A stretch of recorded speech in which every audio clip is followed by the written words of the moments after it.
Champions trophy 2025 दुनिया की सबसे बड़ी बड़ी 8 टीमें, कोई कड़े मुकाबले में तो कोई एक तरफा मुकाबले में 5 टीमें अपने अपने घर गई और एक घर पे ही रह गई। और दुनिया के सबसे खूबसूरत मैदानों में से एक दुबई सज चुका है भारत और न्यूजीलैंड, और उन दोनों टीमों के मुकाबले को पूरी दुनिया देख रही है। दुनिया इसलिए देख रही है कि 8 सालों बाद चैंपियंस ट्रॉफी हो रही है और उन 8 सालों बाद एक और चैंपियन दुनिया को मिलने वाला है, क्रिकेट जगत को मिलने वाला है। तो टीमों की तैयारियां बहुत शानदार हैं। दोनों ही टीमें बैलेंस्ड, डिसिप्लिन्ड और शानदार परफॉर्म करके आ रही हैं, और इतना ही नहीं, कंटिन्यूसली वो बेहतर से बेहतरीन करने की कोशिश कर रही हैं। दोनों ही टीमों में नामी गिरामी चेहरे हैं। दोनों ही टीमें खिताबी जीत अपने नाम करना चाहती हैं। क्यों ना करें, इतनी बड़ी बड़ी तैयारियां दोनों टीमों ने की है।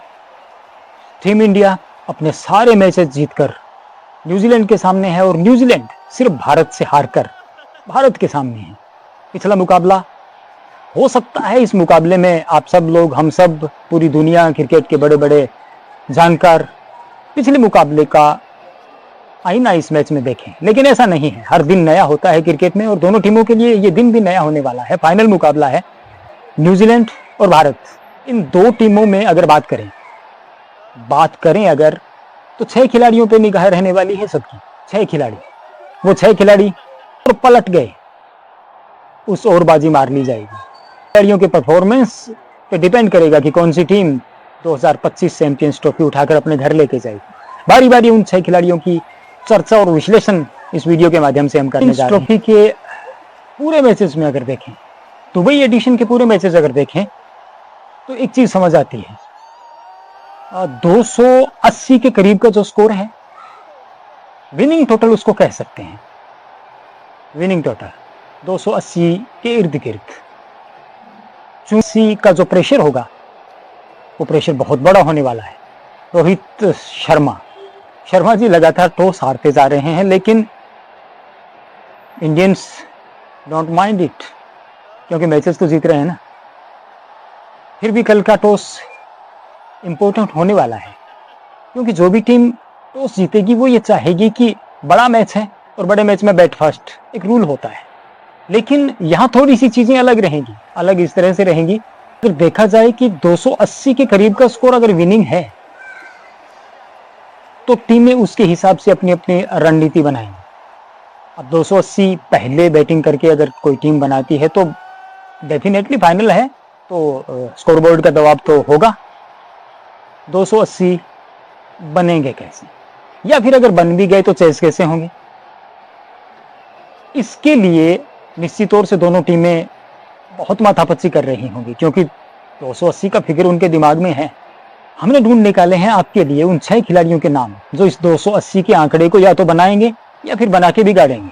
अब उस 280 को दिमाग में रखते हुए न्यूजीलैंड के जो 3 खिलाड़ी और इंडिया के 3 खिलाड़ी, टोटल 6 खिलाड़ियों को हमने निकाला है कि क्या वे खिलाड़ी होंगे जो इस टारगेट के इर्द गिर्द पूरी टीम का ताना बाना बुन सकते हैं।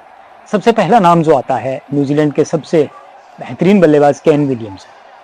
केन विलियमसन इसलिए स्पिन अच्छा खेलते हैं, टेम्परामेंट बहुत जबरदस्त है इसमें, और इनकी जो बैटिंग स्टाइल है वो वनडे के अकॉर्डिंग सूट भी करती है और दुबई के मैदान पे भी सूट करती है। ये दिखाया पिछले मैच में, उन्होंने 80+ की पारी खेली।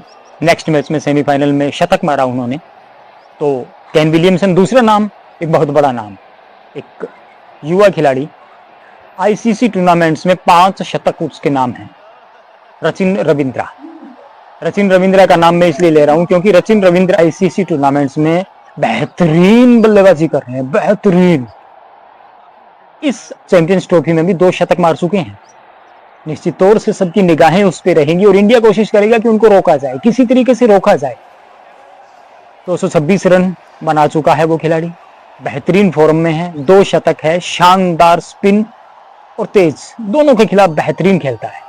तो रचिन रविंद्रा दूसरा नाम। और तीसरा नाम बड़ा मैं कहूंगा, शायद आप एग्री ना करें, बट है वो ये कि बहुत कूल माइंड और मिडिल ओवर्स में इंडिया को बांध सकता है ये गेंदबाज। मिजाज समझ सकता है इस खेल का। न्यूजीलैंड का कप्तान सेंटनर बेशक 7 विकेटें इस चैंपियंस ट्रॉफी में ली हैं, लेकिन इस 7 विकेट को उनको पैमाना मत मानिएगा, क्योंकि बांध सकता है और 2-3-4 मैचेस में उन्होंने ऐसा किया भी है। तो चलिए अब न्यूजीलैंड के बाद हम आगे बढ़ते हैं टीम इंडिया की तरफ। पहला नाम गिल इसलिए कि एक दिवसीय क्रिकेट के हिसाब से उनकी बल्लेबाजी, अगर वो स्लो भी खेलते हैं तो यहां इंडिया उस चीज को नजरअंदाज करेगा। क्योंकि ये पिच 330-350 वाली 60 वाली नहीं है, तो वो लंबा खेल सकते हैं और एक एंड पे अगर वो लंबा खेल गए तो इंडिया उस आंकड़े तक पहुंच जाएगा। उसके बाद दूसरा नाम कुलदीप यादव।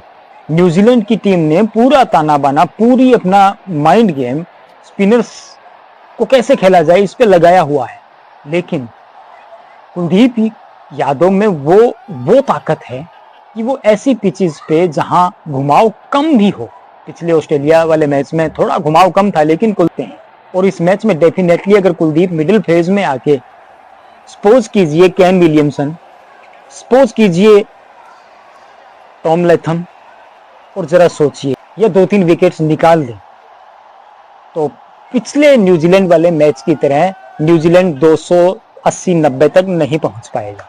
तो कुलदीप पे बहुत डिपेंड करेगा। और अब सबसे बड़ा जिसको एक्स फैक्टर बोलते हैं ना, वो एक्स फैक्टर नहीं एक्चुअल में बहुत एक्सपीरियंस्ड इंडिया टीम के बेहतरीन खिलाड़ी, जो अगला नाम रोहित शर्मा।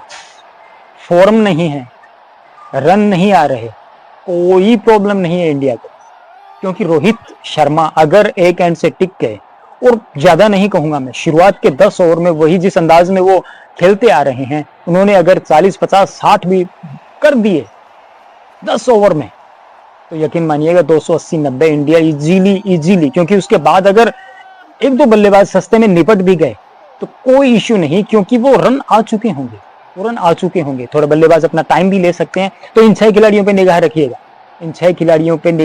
क्योंकि ये 6 खिलाड़ी, इंडिया की 3 खिलाड़ी, अगर वो इंडिया की तरफ पलड़ा भारी होगा तो इन 3 खिलाड़ियों की वजह से, अगर न्यूजीलैंड का पलड़ा भारी होगा तो केन विलियमसन, रचिन रविंद्रा और सेंटनर, इन तीनों की वजह से।